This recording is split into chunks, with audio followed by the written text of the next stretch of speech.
You ever actually stop and think why we don't just get dropped onto this earth for 15 clean years, easy years, and then called back home before anything can touch us, before anything can expose us, before anything can test us?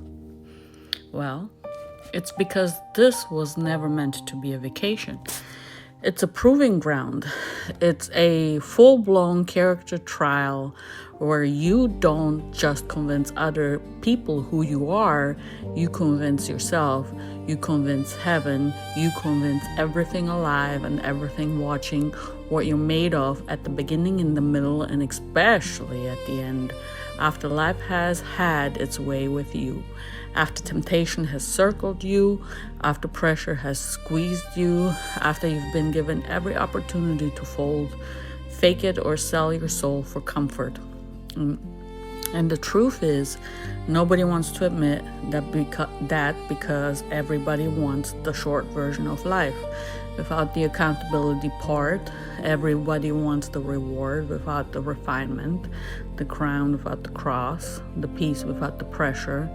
But that's not how this works. Because who you are in comfort is irrelevant. It's almost a lie. It's a curated version of you with no resistance. But who you are when the boat starts rocking, when things stop going your way, when you're scared, when you're angry, when you're tempted, when doing the right thing costs you relationship status, money, sanity. That's the real you. That's the receipt. That's the evidence being recorded. And that's why we're here longer than we'd like. Not to indulge, not to sit in some padded existence, avoiding discomfort, but to be stretched, exposed, developed into something that can actually withstand truth. And here is where people get it twisted. They think life is about finding the nicest boat, the most comfortable setup, the most luxurious situation, stacking money, stacking pleasure, stacking validation, like somehow that's going to save them when the things go left. Like the leather seats are nice enough. Like if the leather seats are nice enough and the champagne is cold enough, the storm is going to pass them by. But storms don't care about your lifestyle. They don't care about your aesthetics. They don't care about how expensive your illusion is. They expose what's underneath it all. My father said it in the simplest, most dangerous way. When that water gets violent and that boat starts shaking and everything in you is panicking, if Jesus is in that boat, you're not going under. You might get tossed around, you might get humbled, you might get stripped of everything fake you were holding on to. But you're not sinking, because truth doesn't sink, alignment doesn't sink, God doesn't sink. But you put yourself on a different kind of ship, the Titanic type of life, the one built on lust, greed, ego, indulgence, the 7 sins dressed up as success, the one where everybody is flexing, everybody is drunk on themselves, everybody is convinced they've outsmarted consequence, outbuilt God, outmaneuvered reality, and all it takes is one iceberg, one moment where reality taps you on the shoulder and says, you're not in control. And suddenly, all that first-class status means nothing.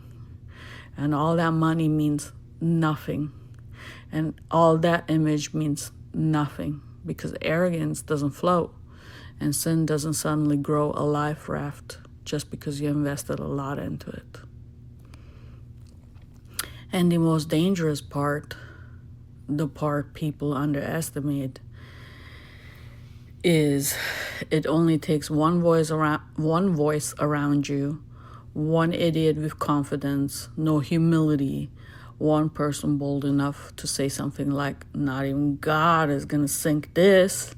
And if you stay in that environment if you laugh with it, if you normalize it, if you sit there thinking you're immune just because you didn't say it out loud, you inherit that mindset, you absorb it, and when that ship goes down, and it will, you're not getting a special exit because you thought you were different. You go down with what you chose to stand next to. So no, this life was never about how pretty your boat looks. It was never about how comfortable you can make your existence. It was never about avoiding storms. It's about who you become in them. It's about what you're anchored to when everything shakes. It's about who you choose to sit next to, who you choose to follow, who you trusted when it actually mattered. Because you can be sitting in first class, dressed in everything the world told you to chase, and still be on a sinking ship headed straight into darkness, while somebody in a broken, shaking, uncomfortable boat, moldy and all, smelling like fish, with Jesus, though, in it, is going to make it all the way through. And at the end of all of this, nobody's asking what you owned. Nobody's asking how impressive your life looked.